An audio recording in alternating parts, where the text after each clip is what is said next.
So magandang araw kabola. Sa video na ito, pag-uusapan natin halos nakasentro lahat kabola, no? Dito po sa finals po na mainit. This is the talk of the town, of course, sa PBA ngayon kasi sobrang mainit kabola yung competition. They are really trying to win that crown. So may di pa nakasubscribe, pakipindot naman po yung subscription button. Start po kabola with this rumor with the post, isa sa mga main player ngayon ng TNTs, wala na pong iba kundi si Reynam Batak. Of course, na-injured si Jason Castro kabola, and as per Chot Reyes kabola, of course, ang papalit po sa kanyang role is wala na pong iba kundi si Reynam Batak. So, sabi niya, ang gusto lang naman nila is, of course, si Reynam Batak po, bumalik. Yung Reynam Batak daw po ng Rain o Shine, parang ganun nata yung point niya kabola. So, yun yung gusto nila regarding po dito kay Reynam Batak. And he is playing well, no? Dito po sa ongoing po na finals. Wala namang issue doon, talagang playing well po siya, no? He's playing, of course, hindi level ng isang Jason Castro, pero still, he is doing well kabola. Pero this rumor kabola na alabas lang na fascinating kabola, wherein another man kabola, basically parang revealing na nakipag-break siya dito po sa supposed girlfriend po ng isang ng Batak kabola. And according to the post is more than 1 year na yung relationship nila kabola, which of course hindi in line. Doon po siya naging date naman din po ng break-up kabola nitong si ng Batak, which is ngayong taon lang kabola. So anong ibig sabihin, pinagsabay pa sila, parang ganoon po ngayon.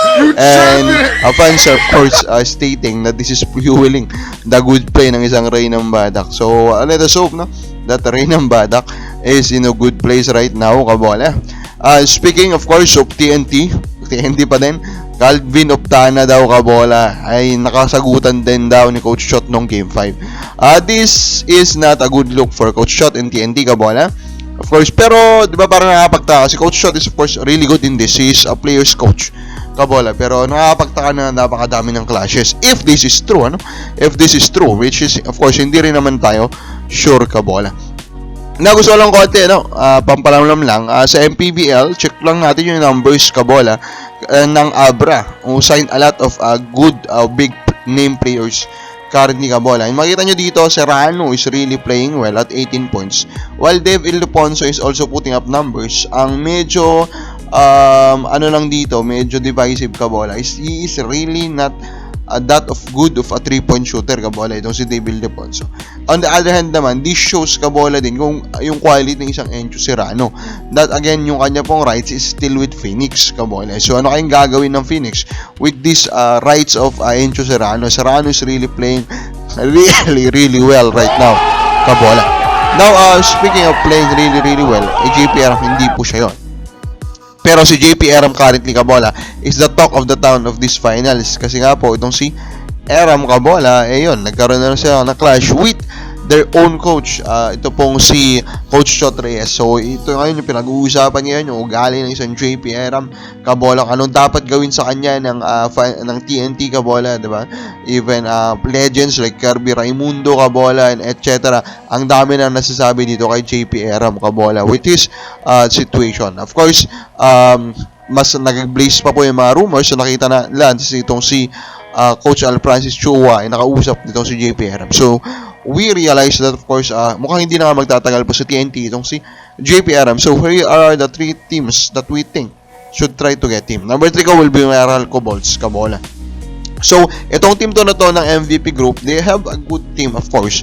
Pero kung makikita nyo po sa frontline nila, okay naman yung frontline nila. Pero hindi ito kumbaga yung pinaka-solid na frontline. Now, if they want it to be a really top-notch frontline, adding JP Aram will really improve that kabola. Number 2 will be Magnolia Hotshots.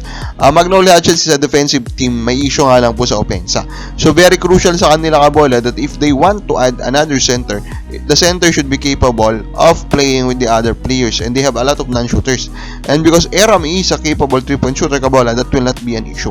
Number 1 ko will be San Miguel Bremen. I think JP Aram and Fajardo in one team is a nightmare for the opponent kabola, because of what Aram will bring on the defensive end and what Fajardo will bring on the offensive end. Pag pinag-combine mo sila, sobrang hirap niyang i-stop kabola. So I think perfect po itong dalawa na magkasama. Kamakabal sa bagay mo, sino ba yung top 3 teams na dapat mag-target po kay Aram? Comment na po sa baba.